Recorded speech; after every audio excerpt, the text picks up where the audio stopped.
Well, Vicky, Idaho murder suspect Bryan Kohberger did not enter a plea at his court hearing last hour. Instead, the judge entered a not guilty plea for him. Kohberger is accused of killing 4 University of Idaho students late last year inside their off-campus house in Moscow, Idaho. NBC News correspondent Erin McLaughlin joins us now from outside that courthouse in Moscow. So, Erin, of course, this was the first time that the suspect, Kohberger, actually appeared in court since he was indicted by a grand jury just last week. So can you first just tell us more about the arraignment? What have we learned, and what's the timeline looking like here?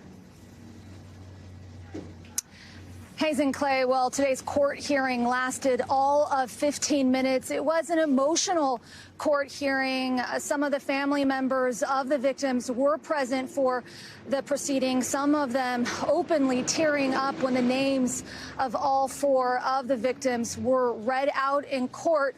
From there, Bryan Kohberger, the murder suspect, was asked if he had a copy of the indictment. He said yes. If he was asked if he understood the charges, he said yes. He was asked to enter a plea, but he stood silent, his lawyer saying that they were choosing to stand silent, at which point, under Idaho law, the judge, under protocol, enters a not guilty plea on his behalf.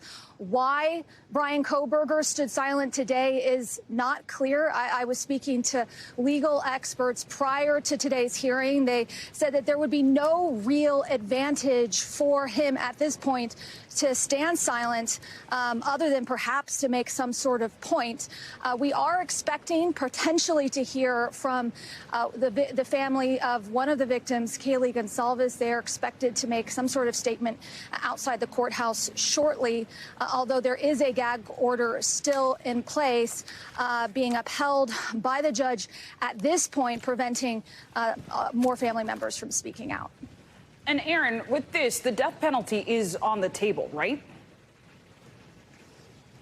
Yeah, that's right. At this point, all eyes are on the prosecution. The prosecution, now that a plea has been entered on Bryan Kohberger's behalf, the prosecution has some 60 days to declare whether or not it will be pursuing the death penalty. Keep in mind, the state of Idaho is one of 5 states that has approved death by gunfire, short absent of the chemicals that are required for lethal injection.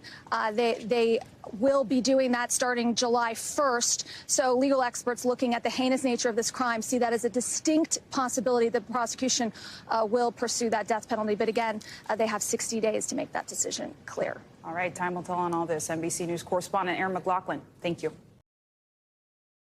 Thanks for watching our YouTube channel. Follow today's top stories and breaking news by downloading the NBC News app.